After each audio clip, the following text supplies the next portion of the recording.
មើលមនុស្សដោយស្មារតីមេរៀនជីវិតទី5ការសម្លឹងមើលមនុស្សដទៃក្នុងផ្នែកល្អជាសេចក្តីល្អម្យ៉ាង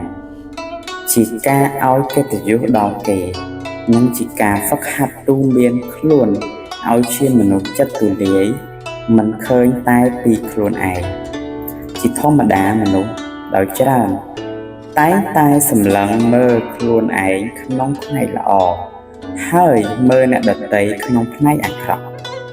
បើយើងរៀនសម្លឹងមើលក្នុងផ្នែកផ្ទុយគ្នាពីមនុស្សដោយច្រើននោះវិញ